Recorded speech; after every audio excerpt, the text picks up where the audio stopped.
So what I wanted to start with is basically the big picture of learning at Nukumea.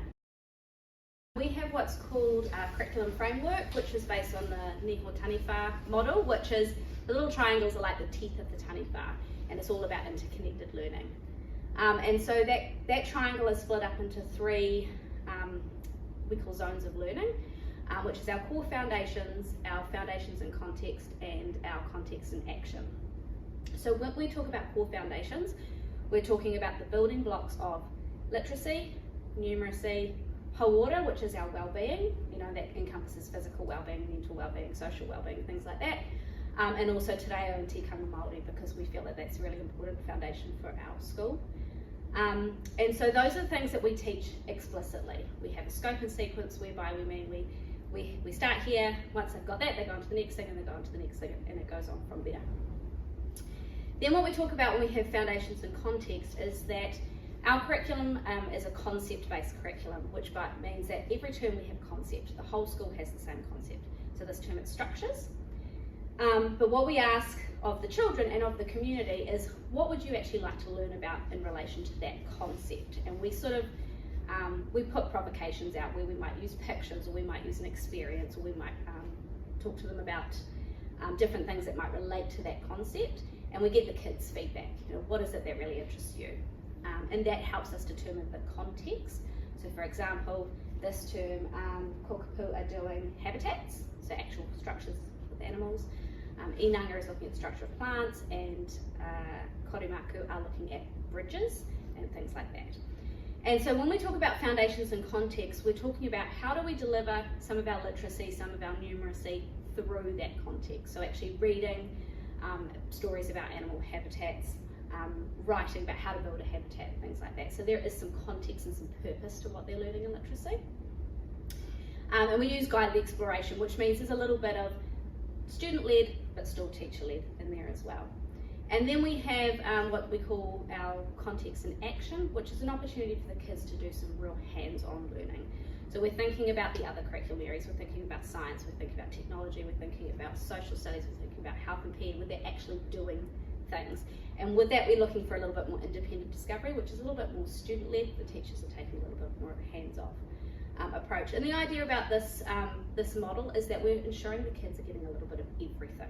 The stuff that really needs to be taught explicitly is being taught explicitly, and the things that we want the children to have a little bit more ownership over is still happening as well.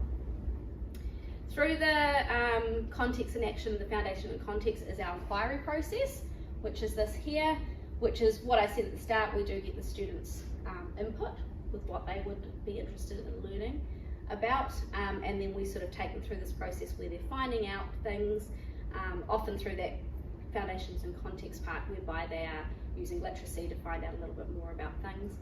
And then we go to often an outcome, which is where they're actually acting, they're doing something. That might be a problem that needs solving, it might be, for example, the cooking videos that Kokapu did, like they were putting all their knowledge together to work towards an outcome. Alright, so just starting, we'll look at literacy, and I'm going to talk about what literacy looks like in that sort of the first 3 years of school, and then Sarah will take you through what it looks like in years 4 to 6.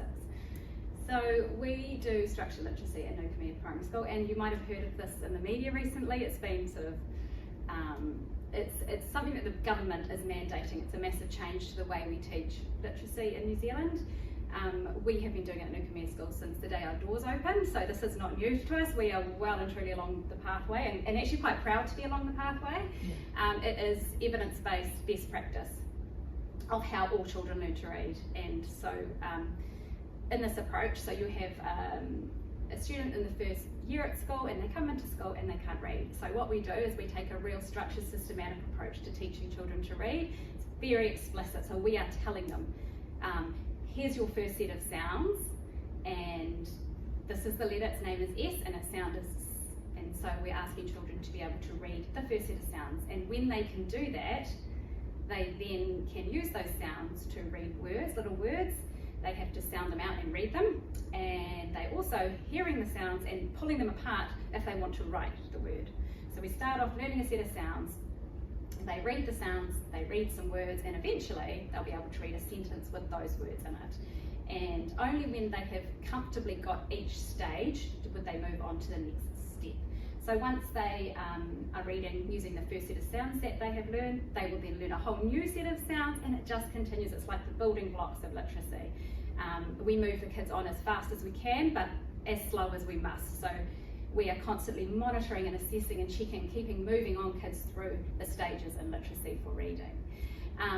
It usually takes around 2 years of learning the sounds, and so we use decodable texts. So that means they are reading books only using the sounds and the words that they can read.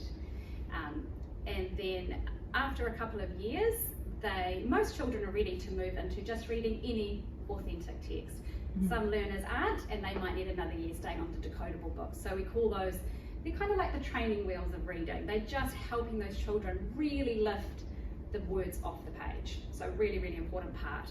And as you guys will know with younger children, they are quite laborious in their reading, so they're sounding out each sound and it takes some time. So those children are working towards fluency, which means being able to read at a good pace with good expression, because until they have their fluency, they won't understand what they're reading if they're sounding out every sound. So we know they have to go through that process, and it's really important connecting the sounds and what the brain's doing, but we are working on fluency, and so that's why in those first couple of years the children will have a book per week and they will read it every day to build fluency, and fluency leads to understanding what they're reading. So by about that 3rd year, like I said, the children, it's actually really exciting because I've seen it happen so many times. They grab a book off the bookshelf, or they grab Dogman, and they think, oh, I can do it, I can read, and it's so cool.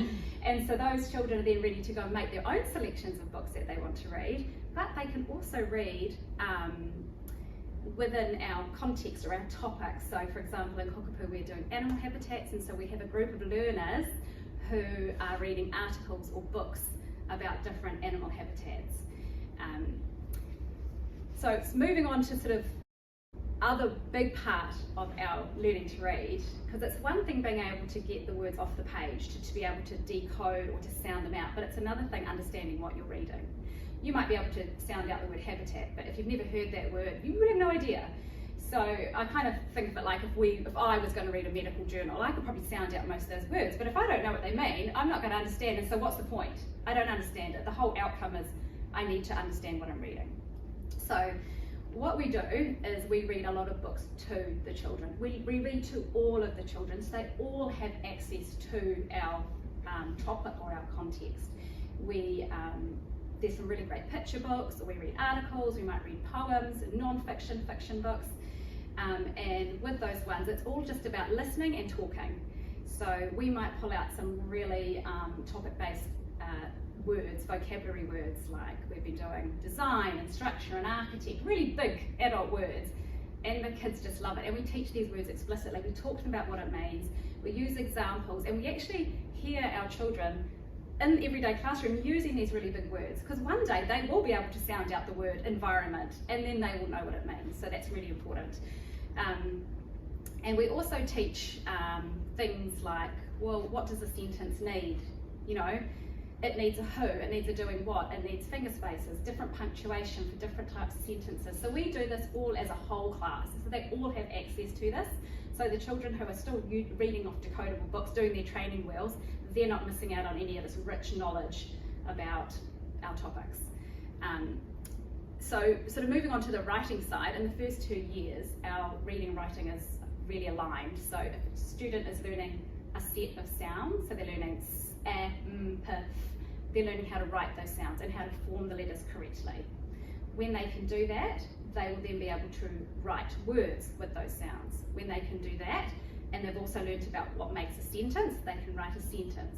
So we're only asking them to write a sentence in the first couple of years of school, because they feel really confident and they feel really successful. They're like, I can do this, and it's really neat to see. While they are writing those sentences with the sounds they know, as I said, they're starting to learn how to write the next lot of sounds and the next lot of words, but they're not overloaded with having to write a whole page of what I did in the weekend. That's just too much, and they shut down. They don't feel confident. So we are building their confidence. They're feeling really successful. So for the first 2 years, like I said, we're just working in sentence level, and we're working with sounds that they know and words that they know. And then around about in year 3 and year 4. And when I say around about, what I mean is we have some younger learners who are ready for this, and we have some older learners who aren't ready for this. So we move into just writing a paragraph, and we structure a paragraph.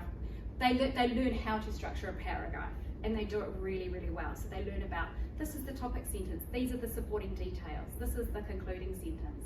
And we spend, a good couple of years at really nailing down writing a paragraph. And remember that these kids also have a lot of knowledge about a certain topic like animal habitat. So they'll be writing about things they know. So they've got the vocabulary, they've got the words, they've got the sentence structure. So they're feeling really successful. So it's a real, not a top-down approach, but a bottom-up, that we have the building blocks and we just keep building in a way that all children feel really successful with their learning.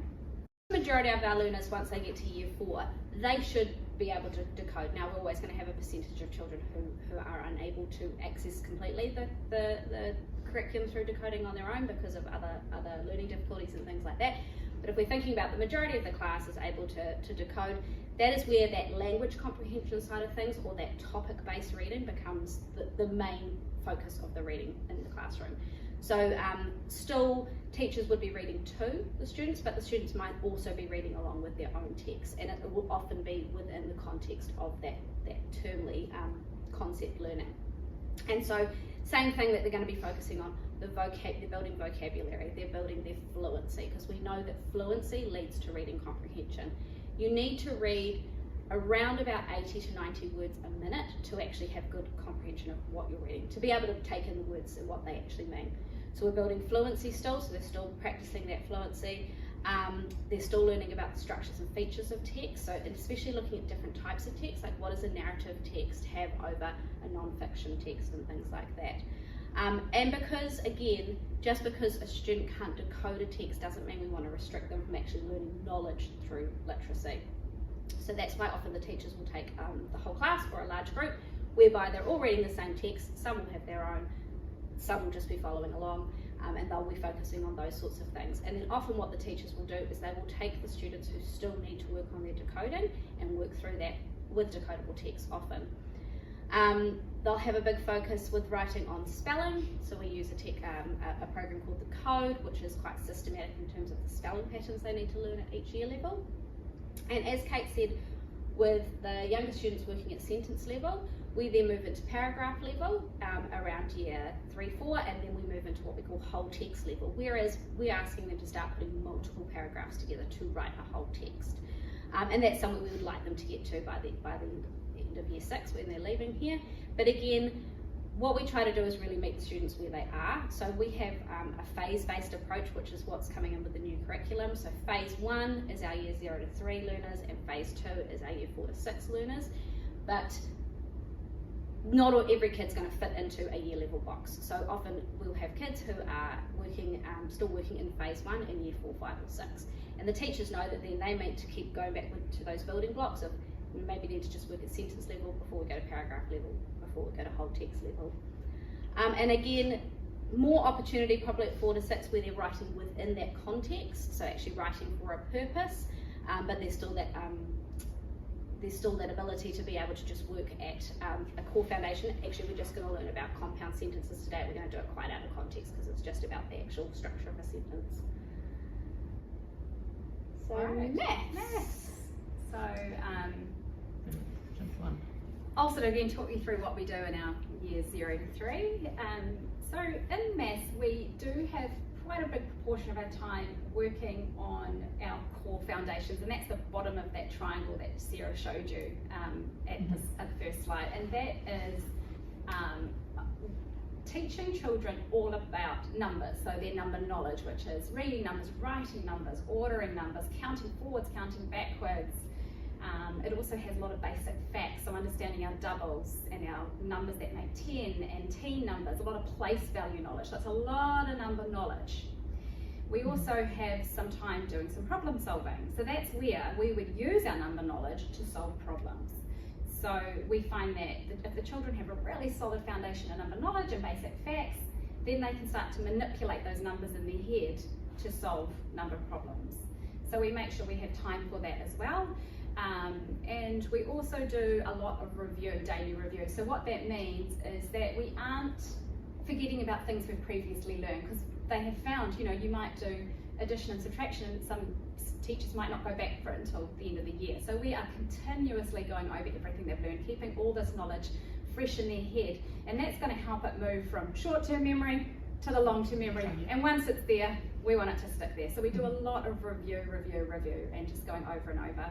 So we work with children at where they're at for their core foundation. So we have some children learning about numbers to 10, some to 100, 1,000, 10,000, different basic facts. You know, you've got some students who are working in that sort of at the end of that phase 1, sort of the year 3 level, that's starting to do times tables. So those are the basic facts that we want children to learn, because those are the things that are going to help them solve a number problem. And we also don't, so we've got a range of number problems. We might have just some simple exercise problems, like you've got, you know, the farmer's got 30 apples and he buys 10 more, how many apples? But we might also have some real in-depth investigations around maths. So they're really sort of coming in cold, and they have to work out what it is, what knowledge do I need. There's multiple answers to this question, there's multiple ways in. So we're really doing a really lovely balance of, what I think is a lovely balance of all of those things in maths. And so number is one part of maths, but we've also got our other strands, which is our measurement, our sort of shape and space, and our statistics. So those things come in as well. And obviously those things need a lot of that number knowledge as well. So yeah. And I think one part of the new curriculum that's really been elevated is what they call the do's in the curriculum. So the way you approach number problems, and that actually maths is more about just being able to, you know, solve an exercise problem, 3 + 4 = blah blah blah. It's actually about being able to justify. It's been able to generalize. It's been able to make connections between things. And so again, you know, going through the years, we start just with numbers to 10. So our students are now in their first 10 weeks of school, we're expecting them to grasp numbers to 10, reading them, writing them, ordering them, working with them, being able to partition them, like number, I can break 10 into 5 and 5, I can break it into 6 and 4, and getting a good number sense, whereby as we go up through the year levels, we're getting to numbers with 10 to 10,000 to 1,000,000, whereby the same sort of thing, we're expecting them to be able to read them, write them, order them, understand the place value of them, but then start to work with problems, both addition, subtraction, multiplication and division, but doing a lot of this, you know, really thinking and talking like a mathematician, because it is more than just being able to give an answer. It's actually being able to, you know, we do this thing called, what's the Move and prove? Move and prove, yeah. Move and prove, where we might put a problem up on the board with 4 possible answers, and the students have to stand up and move to different sides of the room based on what they think is the correct answer, and then they have to justify, why do I actually think I'm correct? Because in order to be able to transfer that knowledge, it's having a good conceptual understanding. If I understand what a fraction is, then I can work with fractions in all different sorts of situations, because I actually understand what they mean. I think, sorry, I'm going to butt in there. I think the nice thing about that is that you also, once they start explaining, you get more of an idea where they went wrong. Yes, yeah. So it's not just maybe they got to the right answer, but by luck. But now you understand, oh, no, it was actually in the wrong, and it's very good to explain. I think, you know, being an engineer and in practice, it's not the most clever guy that does, it's the guy that can explain and get everyone, like, so I think it's, and being able to put those numbers, just random numbers, into context. Why is it so useful to be able to add stuff? Why is it so useful to halve stuff? That sort of thing. So I think it's, definitely. I like that approach. And we're seeing actually really good results with our maths, because I think of the number sense that we're building in our junior years. So they're getting that really solid conceptual understanding of what do these numbers actually mean. We do a lot of, you know, working with materials first. So like, I know 15 is a 10 and a 5, and actually build that with tens frames, with sticks, with everything. And then I can transfer that to, well, this is how it actually looks when I write it, and is written like this because of that. Things like that. So. So then you would have like 15 plus 6, and we want them to be able to see and manipulate that number in their head, so they know there's a 10 and there's a 5 and there's actually another 5 and there's a 1 and there's one left over. So that's what we want them to do. We don't really need them to teach them a strategy like the counting on strategy. That's a waste of time and pointless. So this number sense, what Sarah's talking about, is so important, and we spend a lot of time on that. And these kids are thinking like mathematicians, and they're really, I'm always amazed, and they can say, I I had a little wee 5-year-old, and it was, I think it was the number 16, and she was like, that's a 5 and a 5 and a 5 and a 1, and I'm going to 5 and 5 is 10, and this was, you know, just it becomes a structure more than just a which is what we as adults do in our heads, and that's what we want them to do, and they feel really confident, and often it's where we start to see maths fall down, is because actually they can read numbers, but they don't understand how those numbers are made up. Therefore, actually, when you're asking them to work with bigger numbers, they can't do it because they have no idea of how, you know, that number 15 can be split into so many different ways. Like, we'll often look at what we call number bonds, or, you know, part whole, where we'll go, here's 15. How many different ways could we make 15? Oh, I could do 10 and 5. I could do 9 and 6. I could do, you know, and we even break it down to not just 2 numbers. It might be, you know, 3 numbers, 4 numbers. And it includes things like being able to estimate.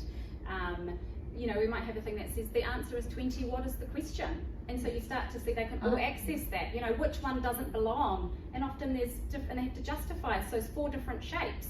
And this person will have a different answer to this person, and they soon realise no one's wrong. And that's what I love about this, because we don't want this right and wrong in maths. It's this being able to see it from different angles and to justify and talk about it, see other people's points of view. That's what being a mathematician is. So yeah, I think it's been really successful so far. All right, this is me. Sorry, just on that one more point on that. So I like that a lot. Let's say, so in the context of the kid, like, let's say if they're behind or if they're at the front of the class, because statistically you have to cater for the middle of the curve, right? Now you have these ends, and that makes it very difficult, I believe, as a teacher or as anyone, you know, to know, because you have to cover those bases as well. If you have to cover between those two, the one that needs it the most, that's where you need to spend your time. So I'm just wondering, for the guys that are on this side, is it possible to have additional, you know, additional stuff that they can do, or additional stuff if someone is at the tail end, to say, oh, can we have some extra after school, whatever, after support. Is it possible to get that from the school, or should we, you know, I'm also happy to get that, you know, from outside. For me, it makes sense to get it from the school. That's their teacher, that's the people that they know, and I'm willing to. So we have a learning support process here, whereby, so what we say is that 80% of our learners should be able to access the curriculum through the program the teacher's putting in front of them. So that's why we have structured our programs in a way that is beneficial for all. To catch 80%. It should be the approach that suits most learners. But there's always going to be a percentage of kids who start to, one, trail behind, but also ones that really extend off. So then we have what we call our tier 2 students. So those are the students who are around 6 months behind, or could be 6 months ahead. And that's a very rough estimate. And so therefore that's what we have Victoria, our learning assistant. So she is allocated to the students who we see need a little bit of extra work. It also is, because there's peers of teachers in the classroom, they will also set up their groups in a way that means that they're seeing those kids. They might be preloading them with the information they need to access a whole class lesson, or they might catch them up afterwards for a double dose. It's because often with those kids, it's not necessarily that they have a learning difficulty, but it's that they just don't learn at the same rate as everybody else. They might be learning something else, but with that topic it's coming later or whatever. Definitely. And we'll find some kids who really fly with addition, but really struggle with subtraction, for example. So it's not necessarily that they need a different program, they just need more of the same. Okay, so there's another person, actually, that's very nice to know. And then, you know, with our kids who we call our tier 3 students, so those are our students who are significantly behind, and often that is because of a learning difficulty. There is something that is actually getting in the way. And that's not to say again that they aren't capable of learning, because we've seen some amazing progress from our kids who are more than a year behind. They just need more intense, more one-on-one often. And so that's where, at the moment, I have the capability to step in and do that. So I've worked with some students in both classes, one-on-one or 1 to 2, just depending on what their needs are. Often with a sort of an intensive program where it's just trying to really accelerate that learning. So those students don't miss any of the classroom stuff. They get this as an addition. They've got additional help to get them onto the good. And then on the flip side with that, with extension kids, that is something we could offer as well. We haven't seen a need as such yet, but there's also the possibility of having them in other groups, a teacher taking an extension group. Often with the maths in particular, if we're presenting the problem solving, we have what's called a low floor, high ceiling, which means it's really easy for a kid to extend themselves with a particular problem, where it's still accessible for the kids who are struggling a little bit. So there's lots of ways to meet all the needs. But with the core foundation groups, they're really working in where they're at. But with problem solving, we can do whole class, and we can give scaffold to those students that we might work with lower numbers, or we might give them a lot of materials, and those other kids up there, we might say, you've done that, right, I want you to write a similar problem. So then they have to be thinking, and they write the problem. So there's ways of kind of extending and enabling. But because that's the other thing, it must be difficult to have. I was thinking, like, if it was me, now you have kids from year 3 to year 6, like, that's such a big gap. How do you, so it's nice that there's small classes, but yet again, now you've got this extremely wide range that you have to cater for. 100%. I mean, obviously, as we grow, we won't have such big classroom year levels together. It's just, obviously, at the moment, we're bound by our numbers. And our staffing allocations and things like that, but you know, eventually we probably break down to smaller groups, a little bit like how we've taken the year 0-1s out and they have a separate classroom. Separate now from the but the curriculum now used to be in curriculum levels, so it used to be like year 1, 2, year 3, 4, year 5, 6. They've now gone, actually, phase 1, foundational learning is year 0 to 3. Kind of starting to explore more and get into real, like, the depths of literacy and numeracy for a purpose is more that year 4 to 6. So actually, they've changed that approach. And even if you came to a straight year level class, for example, and you had just year 6s, I could still guarantee in that year 6 class you'll have some kids who are still working down here, and some kids are working down here. 7. What I actually do like about the one advantage of the big group is if someone is ahead or behind. Let's say someone's in year 4 but he's ahead, he has access to the year 5 stuff, and this guy has access to the year 4 stuff again. The only problem then becomes at the ends of those. You know, if the guy that's behind, if he comes. So I'm a proponent. If someone's not ready, let them have another year. We don't need to finish by the age of 17 or 18. Like, we can finish by 19. There's no reason to. But I guess I don't know if that is a possibility. You know, is it a possibility to push someone up or keep someone back? If you guys feel that it's needed. It is a possibility. It's never first choice because there's not a lot of research that supports holding, and then I'm thinking more so holding kids back because they're struggling, that is necessarily going to make them suddenly shift, because we teach them where they're at, not their year level. You know, and our progressions really build on each other, even right down to, you know, our sentences. It's like, you learn this before you learn this before you learn this. So all the teachers across the school know exactly, if I've got a kid who's working here, regardless of their year level, I know exactly what they need to know before they can take the next step up. Get that next thing. So regardless of what class they're in, what year level, they're being taught where they're at. And it's very clear for us all to see the progression from year 0 to year 6. So actually we go up to year 8. Oh, sorry, we do go up to year 8. Built the progressions up to year 8. If there are students who move into that space. That's really good. Okay, so they can go up to your 8 level, which is fantastic, which sets them up fantastic for high school. We're not going to stop them and say, no, you've learned everything primary school's got to offer. We've got nothing more. For year 5 students, if you already achieve like level 4 for year 6 context, are there any possibility for them to go beyond like year 7, year 8? I mean, our progressions we've only written up to, like that, what we've actually got on Hero, we've only written up to phase 3, which is year 7 and 8. But we have access to the entire curriculum, so we can see what comes next. I think that's plenty. That's okay. For now, we'll see. All right, so Hero, what is Hero? So Hero is our student management system. So you'll probably all be a little bit familiar with having Hero. It gives a lot of information, so it will show you what goals your child is working on. It will show you what goals they've achieved. It will step you through where they are in the phases of our learning. You will see evidence of your child's learning. It might be a photo or a video that's attached to the goal that they've been working on. It will give you information about their attendance. We also share a lot of notices or what's coming up through that. So that's where you get that information. Have I missed anything? No, you can use it for absences, like you can actually make a child away on Hero. Pretty much our hub. And you can also, as a parent or as a family, you can stuff that they're doing at home. You can send in a photo through Hero and say, this is what they've been doing at home. So that's quite a nice way to share what's happening at home. So we have some main pages that are for sharing of learning. So we have a literacy page, which is where you'll see a reading and a writing update, a maths page, class learning pages, so that's kind of, those are added to every fortnight, alternative to the newsletter, where they'll just comment on those other curriculum areas often, what they're doing maybe in their context learning.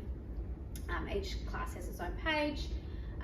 The Nukumea whānau connectors, what Kate was just saying, that's an opportunity for parents to upload. You know, the kids might have done something really exciting on the weekend. We've had parents who take little videos of their children implementing something they've learned at school in another setting. I mean, like, you know, and it's really cool for us to see what's happening at home. And then it's also, we have a report page, so the 2024 report page.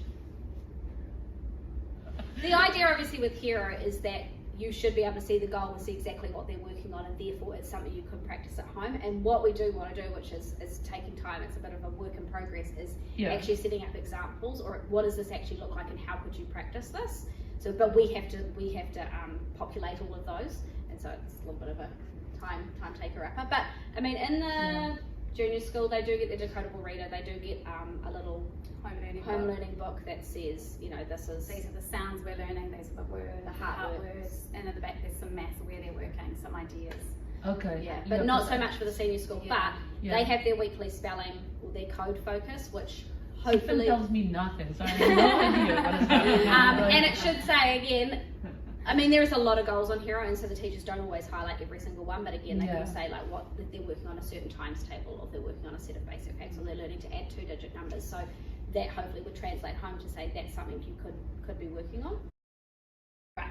So the pages, as I just talked, so your literacy page will add a learning post about reading and writing alongside evidence, which could be a photo, a video, a picture of the work they're doing. They get one reading and one writing post a term. Same with maths, they'll get one maths post a term. Again, same thing. The class learning pages, as I mentioned, about being fortnightly, and often just an insight into the classroom about what other things they're doing. You know, sometimes it might be that they've been out in the garden this week, or that they've made some food, or gone out for a PE lesson, things like that. And then the whānau Connect, as mentioned.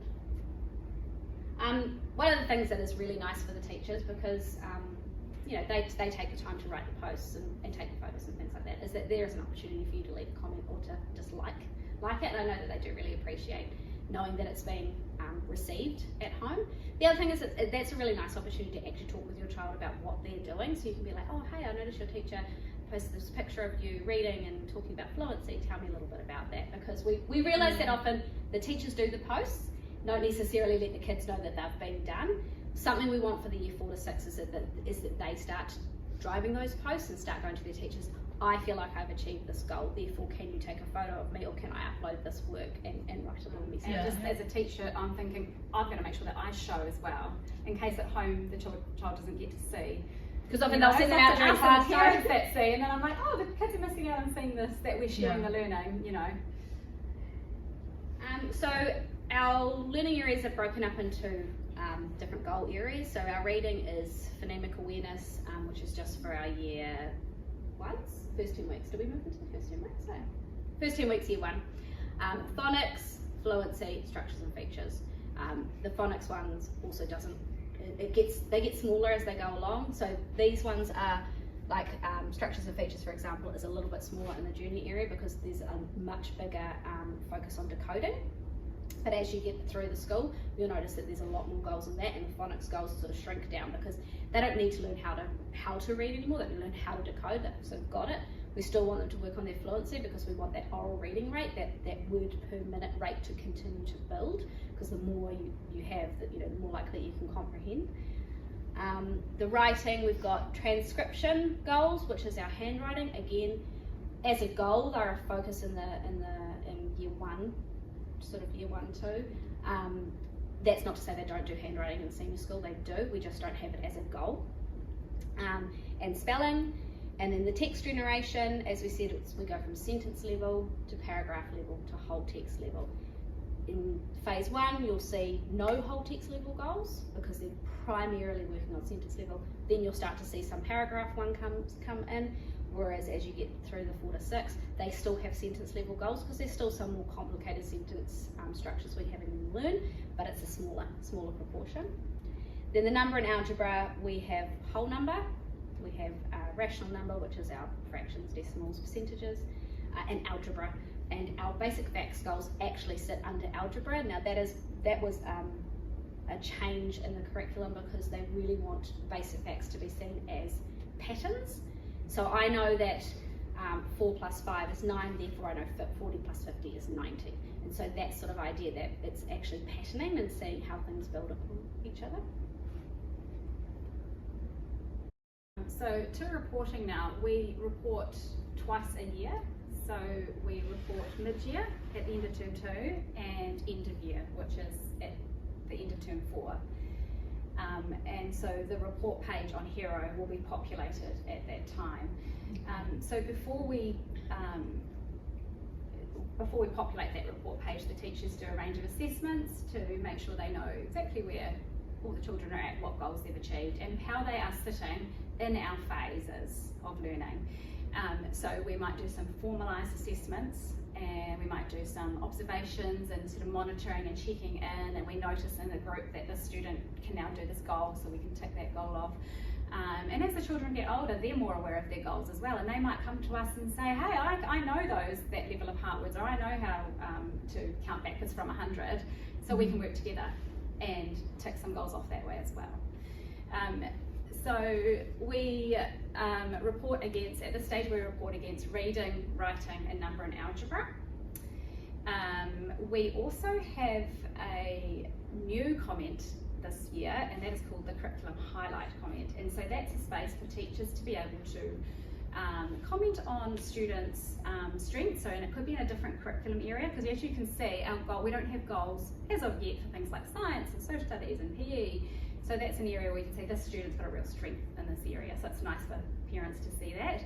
We also have a general comment. So that's where we would talk about our school values and how the students are showing those values and maybe any strengths in those values.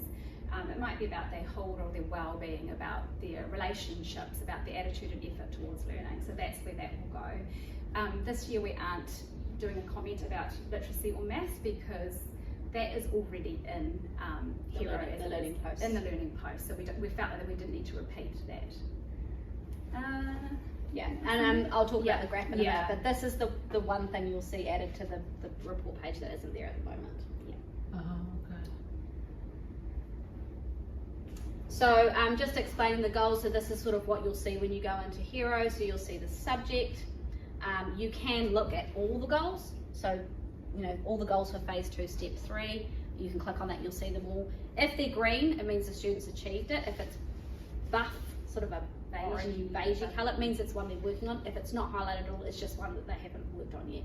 And not all goals will always be worked on every year, because in some cases there's quite a lot. It's about what's sort of relevant to the learning that they're doing. This little eye is where we're going to put those exemplars that will be coming soon. So that is a good way for like if a homework thing, if you go, oh, that's a goal, what does that actually mean, and therefore what could I do to support my child at home with that? Literacy page, they get a post once a term. So they should get a reading post and a writing post every term, and a maths post every term. The report page, which the main addition to the report page is the graphs. That's done twice a year. As far as the goals, they get updated all the time. The goals get updated all the time. These ones? Yeah. That's like for me. Like I've seen these. Like it's 3 very basic things. I'm assuming I thought that was like for a week or whatever. But so they. Well, they won't move unless the teacher feels that they've achieved it. So especially in year 4 to 6, some of the goals are quite big. So like the year 0 goals, younger guys can count to 10. I can count to 10, which is really specific. Very explicit, I can read numbers to 10, tick off. That might be like I can, I can infer the meaning of text about blah blah blah blah, which they might not. That might be over a whole term. So you will see that as they go through the school, the goals are bigger and get ticked off. The timelines get longer. Okay, so this is the chart that gets added to twice a year, and this is kind of your child's progress and achievement. Where are they actually sitting in relation to our expectations? And so you'll have the area, like reading, the expected, so where they actually be, and we do have expectations. Like we said before, not every child progresses at the same rate, so not everybody's going to get where they should be by the time they should, but that's where we bring this learning support system in to support them to get there. But you know, we do have to have an expectation, and then it'll say whether they're working within expectation, which is kind of where you want them to be. But there is also a possibility this might say that they're working towards, which means they're not quite there yet, they're working towards there with some support. It might also say they're above or beyond, which means they're beyond the expectation. And that little dot will show you where they're sitting in that band. It will show progress over time, so obviously the longer your child is here, those dots will start to connect and it will show you a little pathway.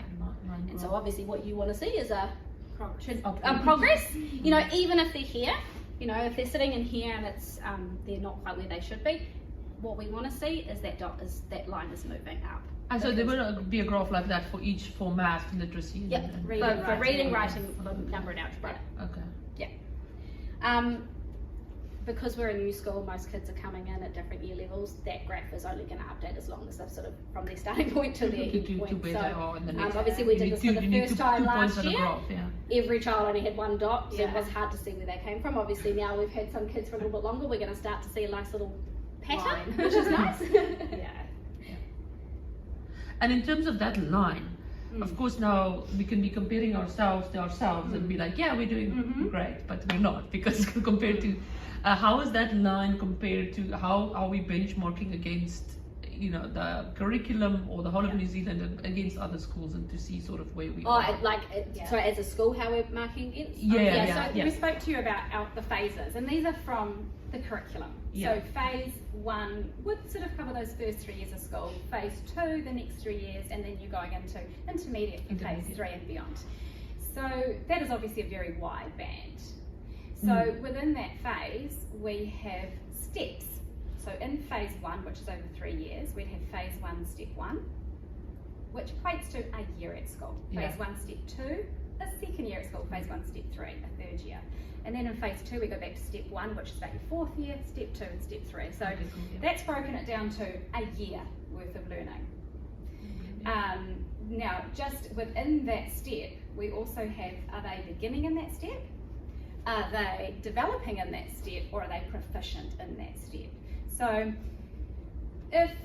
to be within expectation for a year 1 student, for example, you would be phase 1, step 1, and then because it's mid-year, so you would ideally be developing. Now of course you're going to have students who are still beginning, who possibly might be around 6 months further on, they might be proficient, you might have them working in the next phase.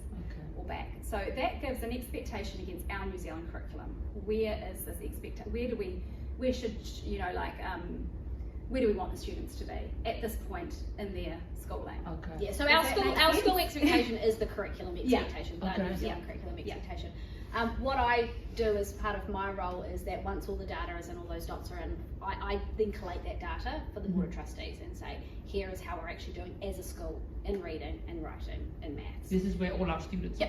Yeah. And what we report on to our board is actually we report on our students that are what we call optimal, which means they are where they should be and they have made progress. It means they've gone from beginning to developing, they've gone from developing to proficient. They're moving.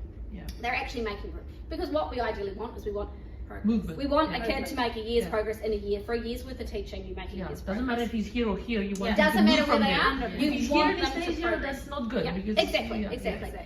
Then we have our kids, which we call our growth kids, which are our kids who are below, because as we mentioned before, we are always going to have a proportion of kids who don't meet the expectation because of other learning needs, other difficulties that they're having. But what we still want to see is that they make progress, because if they don't make progress, then we need to ask ourselves questions as the teachers. What is happening that means that this kid has just stopped and nothing else is changing?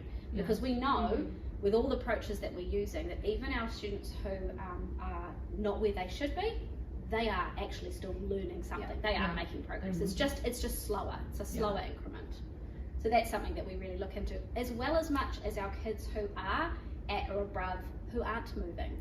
what we call them cruising. Our cruising kids, they're kind of just resting on the laurels. They're a bit like, I'm already know it all. I don't have to do anything else. It's like, no, we still want to see you. Still movement. Keep rising, keep rising. Get up to the intermediate one.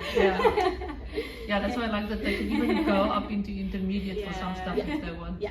So as I said, like as a parent, you know, even if your child is in any of their daughter's in any of these spaces, if you are seeing them just go like this, that's when you need to ask. You want it to, you want it to keep slope going up. You want to slopewards up because that says progress is being made. And even acceleration would be even amazing. Like not just a steady, but we can even go like that. We can go exponential and slow. Straight up. It's very, very cool graph for us to learn like over time. It'd be so nice. It's very cool.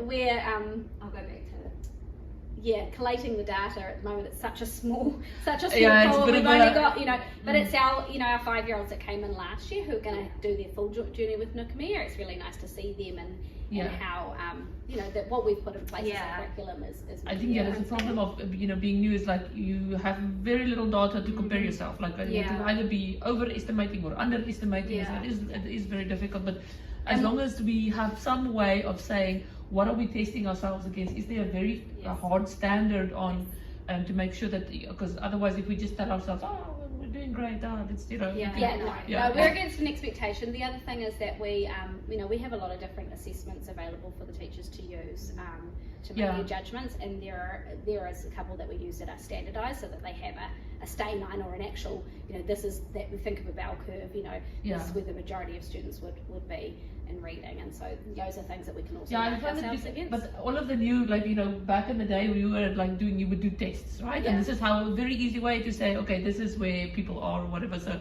I find it very difficult for teachers now. How do you assess someone without a test? But I guess they would do little mini tests. You've got lots of different ways, and if you think of it rather than a test for the sake of testing and the information goes nowhere, it's kind of like informing our practice, informing our learning. They've got this, they haven't, what's going on? So there's always, it's called assessment for learning. We're continuously, because like I said, it's a more agile approach where you can adjust your approach the whole time. You can go back and change. Even through the activities, they can justify their answer, and you know if they understand this concept or not. They get the concept. They got the answer wrong, but they got the concept. Just some small fault here. And then we bring in things like, we'll have students who wear English as a second language, so we can see that they've got the maths concepts. They might not have it within a word problem because the English language is still coming up. So then we go, okay, well actually they know the maths. This is a separate separate thing, and we do have English learning progressions as well, whereby our students who come in with no English, that's something that we would work through. I think one would being submerged, one would always you would learn that language. I think they do pick it up. Yeah, that's not. Obviously, being an engineer, I'm more focused on the math. I'm like, sorry, we love maths too. I'm like enough reading. Just do math. Just do math. So I think we've sort of spoken about this, but basically, so this is Rainbow Bright, our imaginary student. She's in year 6. And you can see her little dot here, and that means that this blue line here, she is working within the expected stage for where she's at. Okay, if her dot was in here, she would be that would be above, and then if she's in the white, she would be beyond. Now if she's if her dot was in this sort of yellowy area, she may be working towards with targeted support. So that's where Sarah said maybe sort of 6 months below where we would love them to be, and they're working with a teacher aide in a small group to get a repeat of the lessons, just to kind of help accelerate them and boost them. Some students may be working a little bit further below than that, maybe sort of a year below, and they would be working towards with tailored support. So those students may have a bit more of an individualised approach to their learning, and they might sort of work one-on-one with Sarah. I see. So that's awesome to have that. So we can identify these students, quickly, and we can put things in place to help accelerate. Instead of letting them fall far behind and then trying to push. We do not want that. Because we know that the further behind, the harder it is to bring it back. So the more we can catch it early, and that's why when our 5-year-olds start, we do what we call new entrant testing. So we have a couple of assessments that we do to kind of start a baseline, and then after 10 weeks, those assessments are repeated, and pretty much from there we can start to see this child's actually pretty average rate of progress, average to above. this one's not quite making the progress we would expect, and therefore we maybe need to start thinking about That's this. nice to hear that even after 10 weeks you do it at the beginning. We don't want to wait. Yeah, because if you wait, then it becomes very Absolutely. difficult to bridge that gap. And in the past, that's what happened in schools. These kids Yeah. were left a year and the gap just got bigger.